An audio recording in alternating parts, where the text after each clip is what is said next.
আফগানিস্তানের বিপক্ষে দ্বিতীয় ওয়ানডেতে বাংলাদেশের বেশিরভাগ ব্যাটারের ব্যাটিং দেখে মনে হয়েছে তারা 190 না 290 চেস করছে অথবা 350 চেস করছে। একটা ভিডিও আমরা প্রায়ই সামনে দেখি না যে আসে, সম্ভবত পাকিস্তানি এক সাপোর্টারের বলে যে মারো মুঝে মারো। বাংলাদেশের ব্যাটিংয়ের ধরন দেখে আমার মনে হয় বাংলাদেশের দর্শকরাও ওইটাই চিন্তা করছেন যে মারো, আমাদের মারো। আসলে একটা একটা করে বলি। প্রথমে তানজিদ তামিম এবং সাইফ হাসান দুই ওপেনার, অলমোস্ট সেম লেন্থের বল, একজন আপার কাট খেললেন, একজন পুল খেলতে গেলেন। দুটো বলই আপার কাট কিংবা পুল শট খেলার জন্য বা হুক শট খেলার জন্য আইডিয়াল বল না, আইডিয়াল লেন্থ না।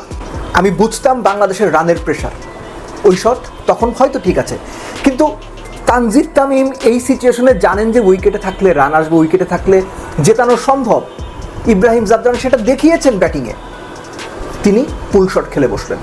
সাইফ, যাকে আমরা সবাই প্রশংসা করেছি টি-20তে রাশিদ খানের একটা ওভার মেডেন দেওয়ার জন্য তার গেম অ্যাওয়ারনেসের প্রশংসা করেছি, সেই সাইফ বাউন্ডারির পরের বল আপার কাট খেলতে গিয়ে থার্ড ম্যানে ধরা পড়লেন। যে বল আউট হলেন তার আগের বলটাতে তিনি ছক্কা হাঁকিয়েছেন।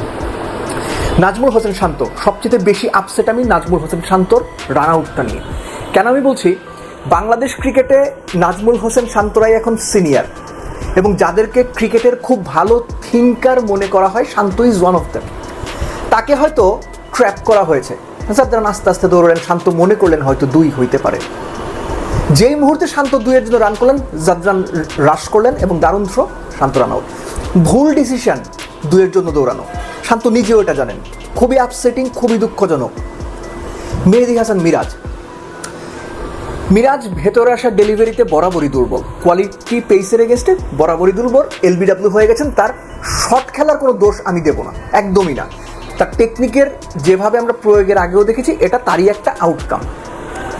তাও হৃদয় আগের ওভারেই 2টো বাউন্ডারি পেয়েছেন, এবং আফগানিস্তান খুব ভালো জানে এই ম্যাচটা তারা রান চেক দিয়ে জিতবে না। তাদের আজমাতুল্লাহ ওমরজাইকে তারা টানা 7 ওভার করিয়েছে। এখানে একটা প্রশ্ন, আমাদের দেশের ক্যাপ্টেনরা মুস্তাফিজের 3 ওভার রেখে দেয়, 2 ওভার রেখে দেয়, 47 নাম্বার 46 নাম্বার ওভারে করাবো।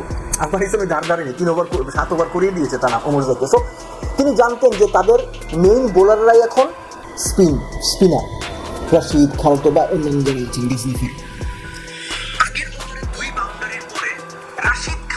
রাশিদ খানকে কেন আপনার আগে থেকে মাথায় সেট করে রাখা একটা অনসাইড শট খেলতে হবে, বিগ শট, 6-এর জন্য শট বা বাউন্ডারির জন্য শট, বোল্ড আউট।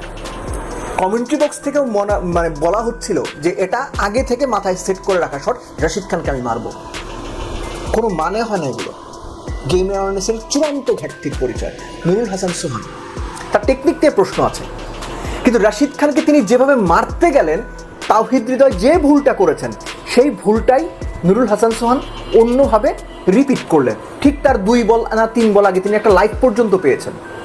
কিন্তু এই যে একই ভুল বারবার ঘুরে ফিরে, কেউ আর ইব্রাহিম জাবরানের মতো ধৈর্য নিয়ে মাটি কামড়ে 95 রানের একটা ইনিংস খেলতে পারলেন না। দলকে জেতানোর জন্য শেষ পর্যন্ত যেতে হবে না। এই ম্যাচ বাংলাদেশও খুব ভালো জানে, 40-45 ওভার সর্বোচ্চ ব্যাট করতে পারলে ম্যাচ তারা জিতে যাবে। জাস্ট একটা ভালো পার্টনারশিপ, 2 জন ব্যাটসম্যান উইকেটে থাকলে ম্যাচ জিতে যাওয়া যায়। বাংলাদেশের আর ধারই ধারলো না, মনে হলো ওই যে 290 চেস করছে তারা, বা আরও বেশি 320 চেস করছে।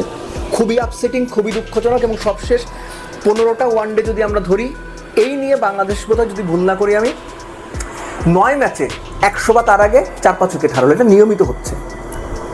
বাংলাদেশের বোলিং ইউজুয়ালি যেটা হওয়ার কথা, বাংলাদেশের বোলিং সেটাই হয়েছে। আফগানিস্তানকে তারা পার্টিকুলার একটা ফেসে কত 82 বল কোনো বাউন্ডারি দেয়নি, যেভাবে টাইট বল করার কথা ছিল সেভাবে টাইট বল করেছে। Rishad was very good, Miraz was very good. So বোলাররা এই উইকেটে 200 কমে আটকে রাখা, খুব ভালো বোলিং, যে কোনো বিচারেই খুব ভালো বোলিং, সবাই মিলেই খুব ভালো বল করেছেন। কিন্তু ডুবিয়েছে ব্যাটসম্যানরা কি একবার চিন্তা করেছেন? তারা তো মুখে বলেন যে বাংলাদেশের জন্য চূড়ান্ত পর্বে, বিশ্বকাপের চূড়ান্ত পর্বে না খেলতে পারা বা কোয়ালিফাই খেয়ে বিশ্বকাপে খেলাটা বাংলাদেশের জন্য আইডিয়াল না, বাংলাদেশের চূড়ান্ত পর্বে খেলা উচিত। আমিও সেটা বিশ্বাস করি। কিন্তু এই যে আপনারা 10 নম্বরে আছেন র্যাঙ্কিংয়ে, একটার পর একটা ম্যাচ হারছেন, সবশেষ 5 আপনার বাইল্যাটারাল ওয়ানডে সিরিজে 4টাতে আপনারা হেরেছেন। আফগানিস্তানের বিপক্ষে দ্বিতীয় ওয়ানডেতে ব্যাটসম্যানরা ওই কনভিকশন কিংবা ওই দৃঢ়তাটুকু দেখালেন না, ওই দৃঢ় প্রত্যয়টুকু দেখালেন না। কেন ভাই? একই ভুল বারবার আপনারা কেন করেন? এই ভুলের মাসুল কি? কে দেবে? এই ভুলের ট্রিটমেন্ট কি? ওষুধ কে দেবে? যারা ড্রেসিং রুমে বসে আছেন কোচরা, তারা হয়তো চেষ্টা করেন, তারা হয়তো ট্রিটমেন্ট দেন, কিন্তু মাঠে এসে, উইকেটে এসে তাওহিদ হৃদয়রা, নুরুল হাসান সোহানরা কিংবা সাইফরা অপ্রয়োজনীয় মুহূর্তে শান্ত যেভাবে রান আউটটা হলে, এগুলো মেনে নেওয়া যে কোনো দর্শকের জন্য প্রচণ্ড রকম হতাশার, প্রচণ্ড রকম কষ্টের, এবং দিন শেষে মনে হয় যে তাদের মধ্যে আসলে দলটার জন্য এই যে নিজের সবটুকু নিংড়ে দেওয়ার যে ব্যাপারটা, এখানেই বোধহয় একটা পর্যায়ে গিয়ে ঘাটতি চলে আসে।